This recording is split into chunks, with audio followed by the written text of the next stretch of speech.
Just want to start this week's video with a look at some of the blackberries that are starting to ripen. If you remember from one of my earlier videos this spring, I showed you the blossoms on a large patch of blackberries that were just out in front of my house, and they're just starting to ripen. Nice, fat, juicy, shiny blackberries. Not enough really yet to make jelly out of, so what I think I'll do is I'll pick all the ripe ones today and I'll just keep them frozen and keep adding to them until I have enough that I can make blackberry jelly for winter toast. Well, I thought for this update I'd just do some general shots around the garden showing some of the beds and the changes in them. This is the bed of brassicas, which I'm still having to spray every week with BTK because the lovely little white cabbage moth is still very busy laying her eggs. The row to the far left here are Brussels sprouts, and they're doing very well.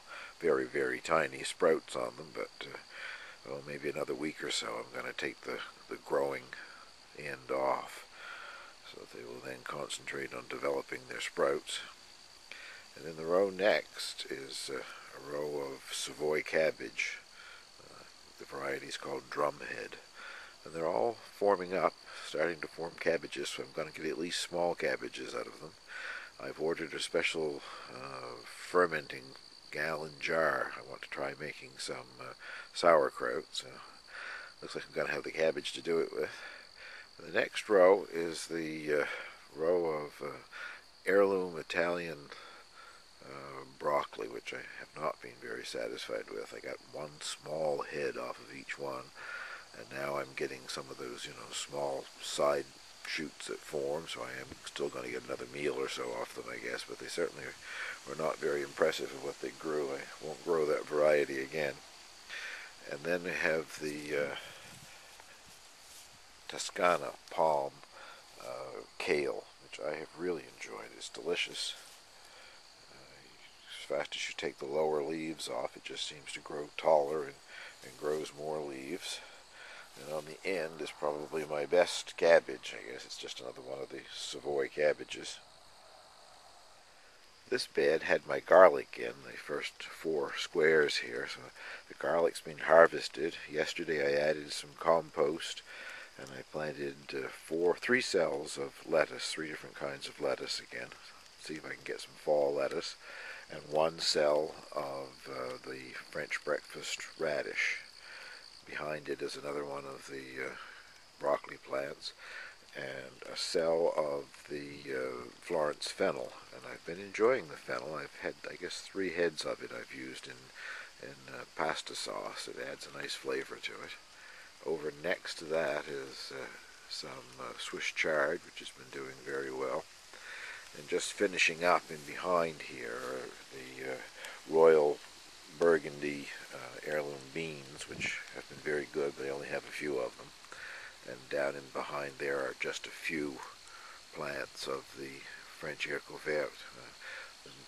Most of them are planted over in another bed. Behind here is the first batch of peas. The ones that are dying and have turned yellow there are the blue potted peas. They've all been harvested. I guess it's time to clean those vines out of there. To the right is some of the tall telephone peas, and they're still quite green and are still producing some peas at the top, so I've been eating those mostly raw in the garden. The bed next to it has mostly tall telephone peas that were planted 2 or 3 weeks later than these ones, so they're still quite healthy and have a lot of peas on them. I've got to get them picked soon because the pods are filling out quite nicely. A little closer view of this bed that has the second batch of peas growing on it. This is the row of haricot vert French beans, which are doing very good, and I think they must be close to full size. I should be picking them, I guess, before they get any tougher. I've been eating them raw, and I guess I did have a few that I cooked one day, but they're very good. And I got a lot of those seeds left, so I think I'll plant even a larger area of them next year. This is the black-seeded Simpson lettuce, which is definitely bolted. I'm still picking the side leaves off these things that look like Christmas trees. Hopefully my extra areas of lettuce that I just planted, I'll get some fall lettuce. I don't know if that's possible or not, but giving it a try.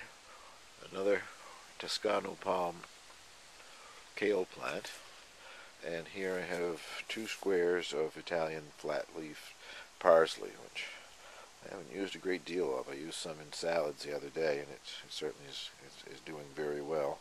That will go right into late fall here. I've even had it over winter, come up again in the spring, but it wasn't behind rabbit fencing, and something green here in late March, early April doesn't last long with the bunnies. So if any of this comes through, it's behind fencing. I should be able to use it in the spring again. In this, also with these peas, I have, I think it's 3 of the, whatever they were, some kind of mystery shell bean. Supposed to have been cannelloni beans, but they definitely weren't. And they're growing quite nice, large bean pods. I haven't tried cooking them to see whether they would be good at this stage or not. I'm thinking I'm going to let them just keep growing and save the beans, shell the beans out to use in soups or whatever. I did eat 1 or 2 of them raw. They're not terribly fibrous or anything, and they have pretty good flavor to them. Here are my much maligned carrots. I complained about how slow they were growing, and all of a sudden they took off, and I think I've only pulled 4. I showed one in the previous video, which by the luck of the draw, I guess, I did pull the biggest one in there. I pulled 3 more the next day and had them cooked. They were very good, but they weren't as big as the one that I showed you on last week's video. But nevertheless, they're very tasty, and I'm going to let the rest of them continue to grow until, I don't know, October or so, I guess, before I harvest them. Next to it is 2 squares of golden beets, and they're getting to be fairly nice size, 2 or 3 inch beets down in there. If I can peel this back and show you. There they are, some down in there. So I am hopeful of being able to have some pickled beets. Over here in this same bed, though, I've got 3 squares of Deacon Dan, a heritage beet.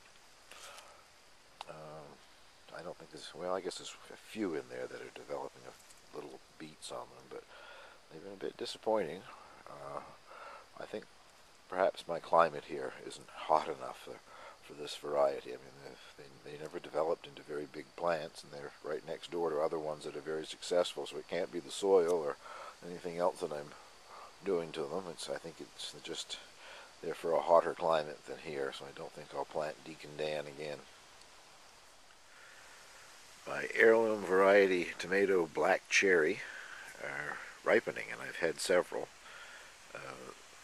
That is the color of them when they are completely ripe. I wasn't sure until I started picking them, but they're juicy and sweet and very, very ripe. I wouldn't call that black, but it's a, I don't know what you call the color. It's not a red tomato either. I had a comment from the lady who runs Canada Green, a very nice nursery up in St. George, New Brunswick. She has a large polytunnel that she turns into a U-pick tomato farm in the summertime, and I was in there and picked some tomatoes earlier. Said she grew these last year and didn't like them because they're too watery. Well, I see what she means. Slicing these open to make a sandwich, the inside of them is lots of liquid. They're very wet, very watery type of tomato. I don't know if I can grow them again or not, but they're welcome around here. The first thing that ripens, so you can actually use them out of the garden. Well, we did have some rain this week, mostly yesterday and last night, I guess, but it's hardly registering on the rain gauge. Possibly 1/8 of an inch. Not very much. Enough to dampen the soil down, I guess. Just taking a look at some of the squash again in this bed of fun with winter squash plants that I've planted. I think perhaps on the video they're a bit deceptive as to how large they might look. They're not very large at all. I really think I need to improve the soil out here. I don't have any idea what any of them are really, other than the very common ones, I guess. I can tell. The Hubbards, that sort of thing. But I've never had a white squash before. This one is again about, my hand next to it's about fist size, I guess. and a number of more coming on that same vine. They start out shaped like acorns, but I don't think they're really acorn squash. When they finish up here, they'll have a bit of a different shape. This is one of the larger of the Hubbards that I've got growing here, and it still is only maybe, I don't know, 7 inches long or so. But it does appear to be still growing, so it may develop some size. And next to it is orange as a pumpkin, and it's sort of shaped like a buttercup squash. It was the one that it was over hanging in the bushes, and I gently moved it back into the garden because there was a lot of slugs over there. Let's see if I can turn it over a bit here.